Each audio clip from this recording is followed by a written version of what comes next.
Yeah, hi everyone. Today I'm just going to cover the fluorides.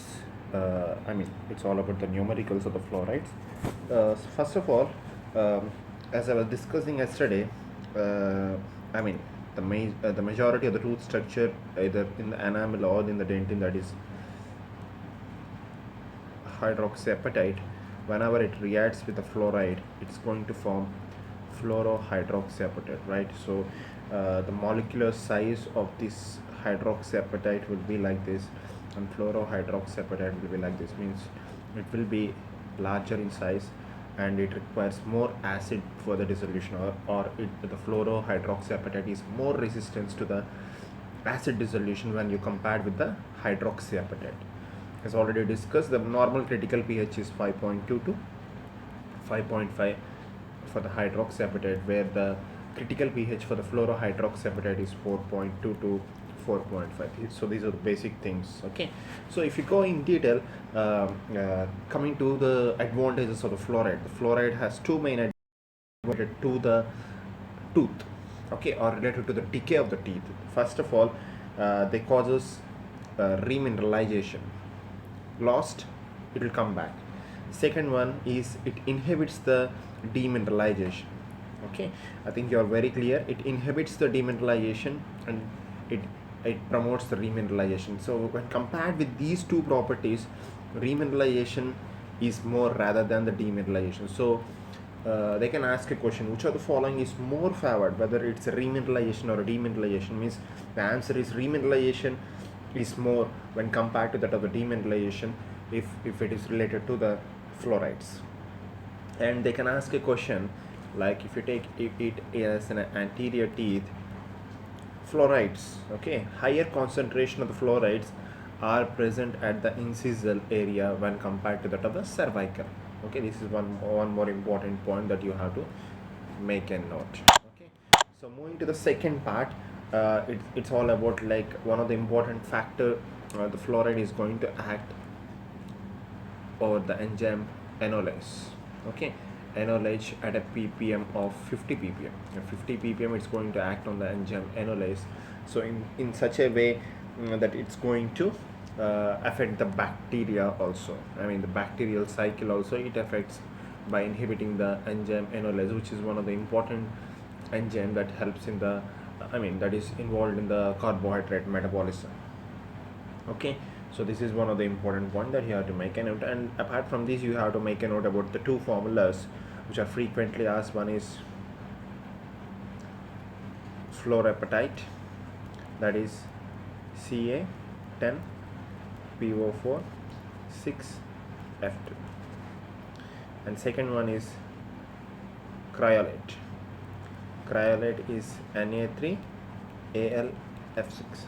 So please make a note of these two, because these two are most commonly asked.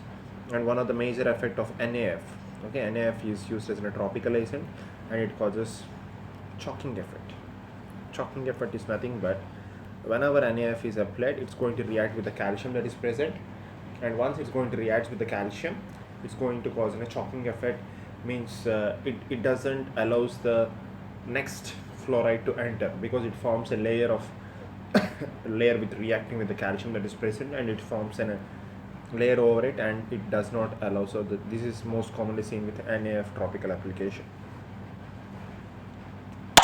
So moving on this, I just want to cover few important things about the fluorides. That is, absorption of the fluorides generally takes place with the stomach and small intestine, that is passive. So absorption of the fluorides is the stomach and small intestine, and absorption of the fluorides is very rare through skin. I hope you are very clear. So coming to the absorption of the mercury, so similarly they will ask questions related to the mercury in operative. So absorption of the mercury is very high in lungs, and it is least in kidneys. So these are the questions. These are most commonly asked questions. Absorption of the fluoride occurs mainly to the stomach and the small intestine in the form of passive way. Absorption of the fluorides is very rare through the skin. Absorption of the mercury is high through the lungs, and absorption of the mercury is released through the kidney. Okay, so next is coming to the excretion of the fluorides. Fluorides excretion takes place through urine, feces, milk, tears and sweat. And the storage is places with calcium, bone and teeth. They are the one which has calcium. So bone and teeth are the areas of the storage of these fluorides. So moving on to the next part, we know that the fluorides also transform through the placenta. Okay, they are transferred through the placenta, they are transferred through the milk, they are excreted in the milk. And fluorides in blood is again an important MCQ. Fluorides in the blood are in the range of 3 to 4 and 1/4. 3 to 4 will be present in the plasma and 1/4 are present in the RBC. So they can ask a question, which of the following component of the blood has majority of the fluorides in it? That is a plasma. Plasma has majority because 3/4 will be in the plasma. So next is community water fluoridation. In that they can ask questions like 100% of community water fluoridation are found in which of the following countries? The answer is Hong Kong and Singapore. And the first community water fluoridation, they will ask a question. This is one of the most commonly asked question.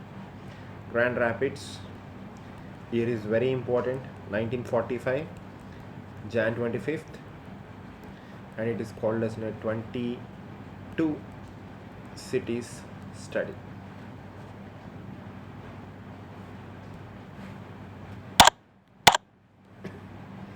I hope you are very clear with the stuff that is discussed until now, and from now I'm just going to stick on only to the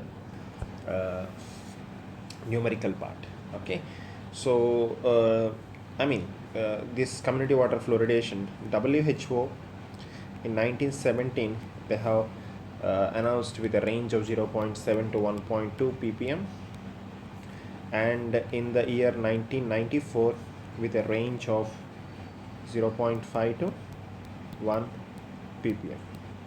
So adding a note about the school water fluoridation, increasing in the ppm of 4 to 6 times normal. This is the normal range, whereas in the school water fluoridation it is increased to 4 to 6 times than the normal, because the exposure time for the children in the school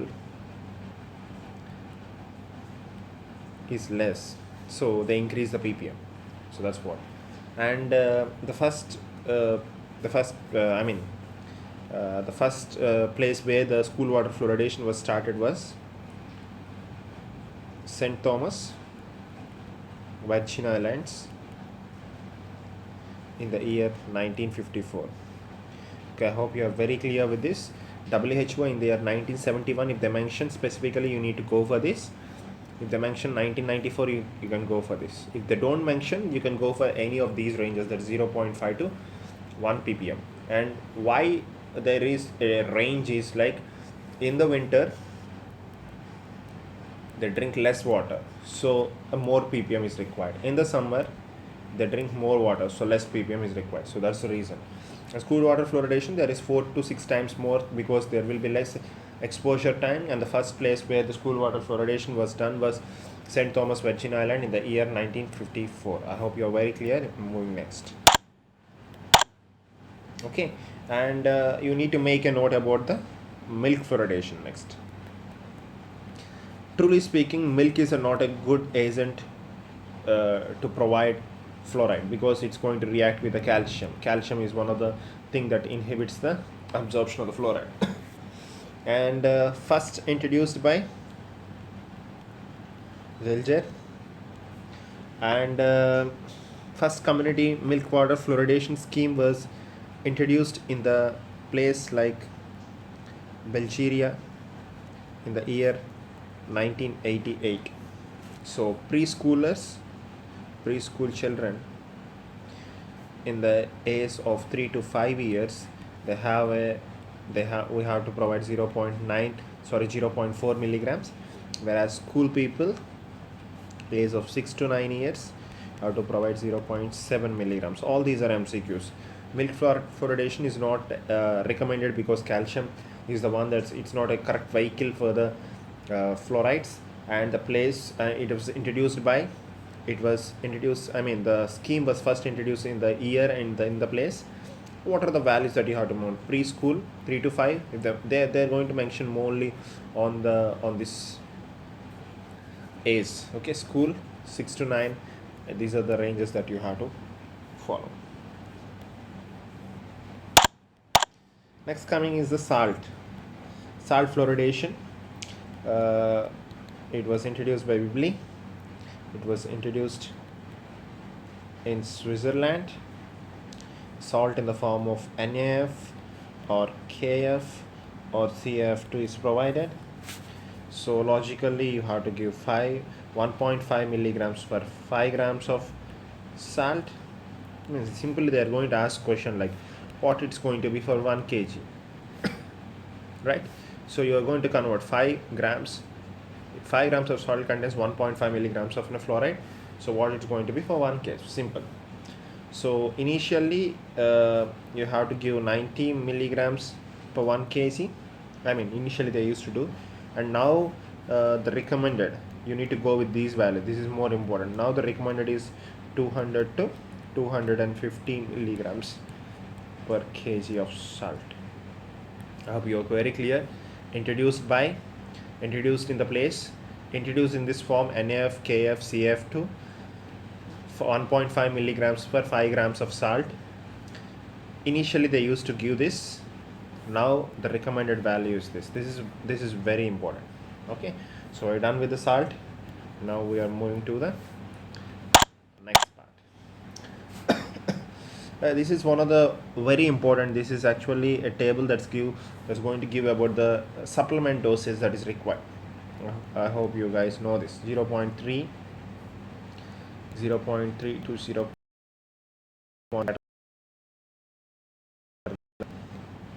Birth to 6 months, 6 months to 3 years, 3 years to 6 years, and greater than 6 years. So this is a table. I think this table is most common, that every one of us knows. So that I'm just going to deal few important things. Majority of the things will move around this table in the fluorides. They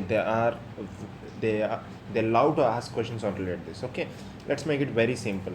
You remember this, the ppm of the fluoride, drinking water is 0.3, less than 0.3 ppm of fluoride, in the range of 0.3 to 0.6 ppm, greater than 0.6 ppm. So these are the ones. Here 0 to 6 months, 6 months to 3 years, 3 years to 6 and 6 years. So last column is everything 0. First one is 0.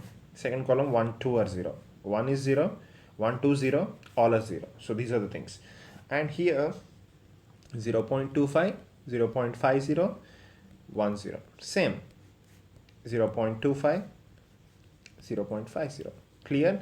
0, 1, 0, 1, 0, 2. 0, all are zeros. 0.25, 0.50, just an increase. 0.25 double, 0.50 double, 1.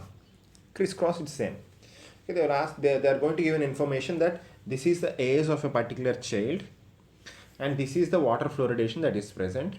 What is the additional fluoride that is required? This is the answer. I just want to make it in a word format. A age of 4 years of child approached the department and they gives a history that they have undergone the analysis of the water that is present and the water has a ppm of 0.4 ppm of the fluoride. What is the additional dosage that is required? Clearly mentioned, age is this, 4 years will come under this row, and the column is 0.4 ppm. So in the range of 0.3 to 0.6, the additional fluoride required is 0.25. One more question I'm going to ask. A 10 years child approached the department and they gives a history of the water analysis, community water, which has a ppm of 0.8. 0.8 is greater than 0.6 and this is the age of 10 years greater than. So if it is like greater than 0.8, there is no need of any fluoride supplementation. So no need of fluoride supplementation, the answer is 0. The questions will be like this, will move around. I hope you're clear with this. The next, few comparisons when compared to that of the erupted teeth.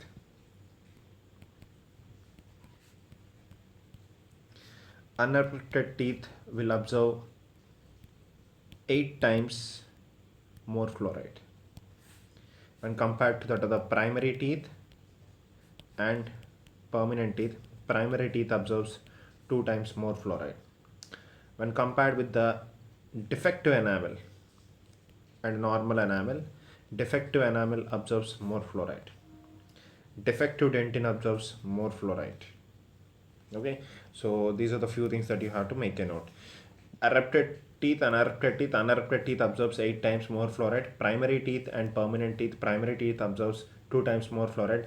Defective enamel or defective dentin or defective cementum, when compared with the normal structures, they absorb more fluoride. Okay, done. It's clear. So now I'm just going to cover as much as numericals as possible. So these are the most commonly asked numericals. The first is fluoride toothpaste. Fluoride paste is is indicated only after 4 years. Fluoride mouthwash after 6 years, and fluoride tablets after 1.5 year, or you can go for 18 months. So these are the important values. Fluoride pastes are indicated or prescribed to the patients only after 4 years. Mouthwash only after 6 years. Tablets only after 1.5 year. Hope you're clear with this. So next important point is like human milk. The fluoride that is present is 6 to 12 milligrams per ml. ppm of sea fish is 10 to 20 ppm. Very clear. Human milk 6 to 12 milligrams per ml. Sea fish 10 to 20 ppm.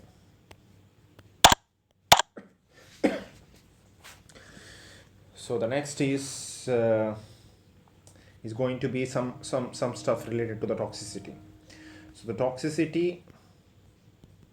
I'm just going to cover the numericals. That is acute toxicity. The value is 35 to 70 milligrams of the fluoride per kg body weight, or it can be 5 to 10 grams of NAF.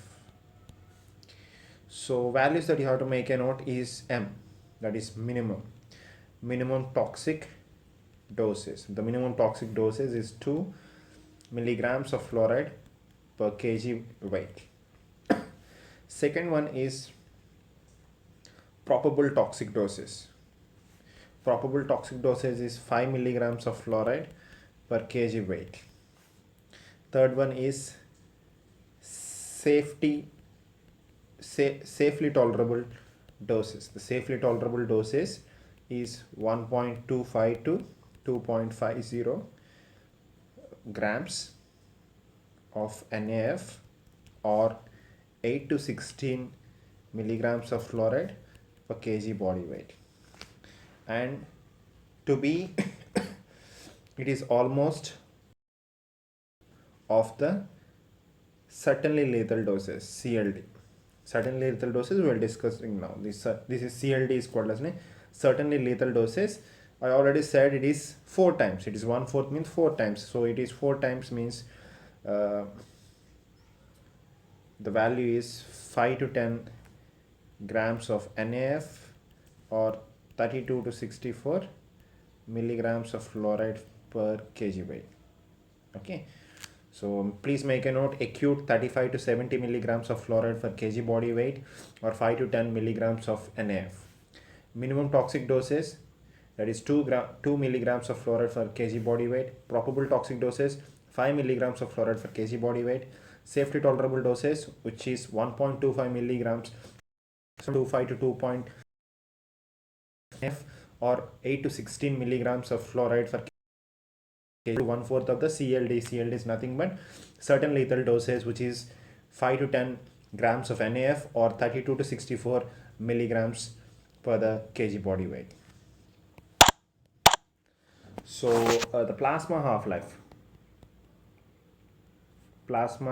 half-life of fluoride is 4 to 10 hours, and the plasma concentration is 0.15 to 0.25 ppm, and the renal clearance is 35 milligrams per minute.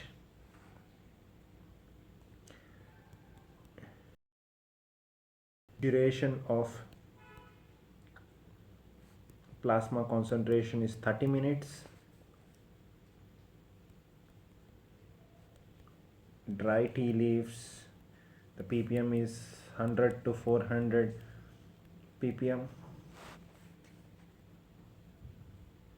Enamel 2200 to 3200 ppm. Pulp 100 to 650 ppm. I'm just going to repeat again. Plasma half-life of the fluoride is 4 to 10 hours. Plasma concentration of the fluoride is 0.15 to 0.25 ppm. Renal clearance of the fluoride is 35 milligrams per minute. Duration of the plasma concentration is 30 minutes. Dry tea leaves 100 to 400 ppm. Enamel 2200 to 3200 ppm. Pulp 100 to 650 ppm. So next is cementum. Cementum is the highest among all the dental structures, that is 4500 ppm. Salivary glands 0.05 to 0.07 ppm. We have covered dry tea leaves. They regularly ask for the tea also. Normal tea is 97 ppm, and dry tea leaves is in the range of 100 to 400 ppm.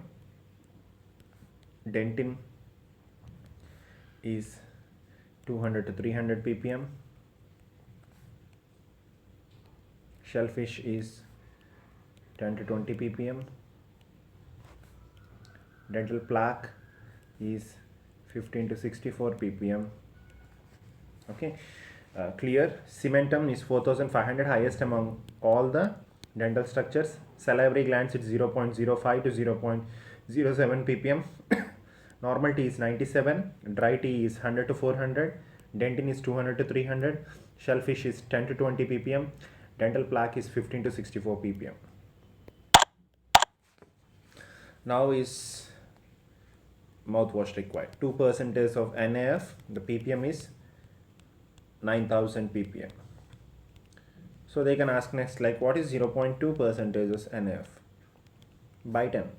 So it is 900 ppm. So this is generally recommended weekly.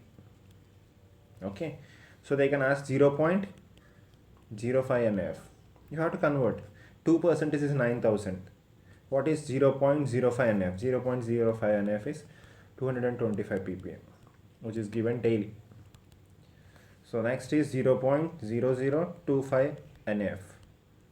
That is generally given for the fortnight. So these are the values. Weekly, how much amount of the NF is required? 0.2%. Daily, how much NF required? 0.05 NF. Fortnight, how much amount of NF required? 0.0025 NF. They can ask like in the terms of ppms. Amount of NF in terms of ppm, that should be given for weekly. That should be given for daily. Simple. Okay, let's make it very simple. So last but not the least, I'm just going to cover what is 1 ppm of fluoride.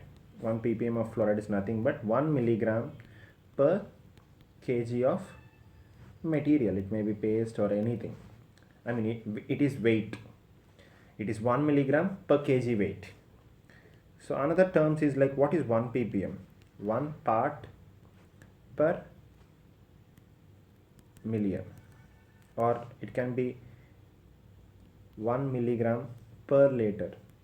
In terms of liquid is 1 milligram per liter. In terms of weight, it is 1 milligram per kg of paste. I hope you're clear with this. So next I want to cover element fluoride. I hope you know the atomic number of the fluoride, that is 9. So element fluoride was discovered in the year 1931, and the person associated with this is Churchill. Nalgonda technique, defluoridation technique, in the year 1975. So malted enamel is a term that is used for the fluorosis in the year 1901 by Mackey. So these are the few things that you have to make a note. I hope I have covered as much of stuff as possible relevant to the fluorides. And I just want to add the percentage of decrease of the caries in community water fluoridation is 60%, and in school water fluoridation is 25 to 40%. Okay, so areas of endemic areas of fluoride in India are 5%. So I'm done with the fluorides. Thank you, and signing off. Sri from MDS Conquer.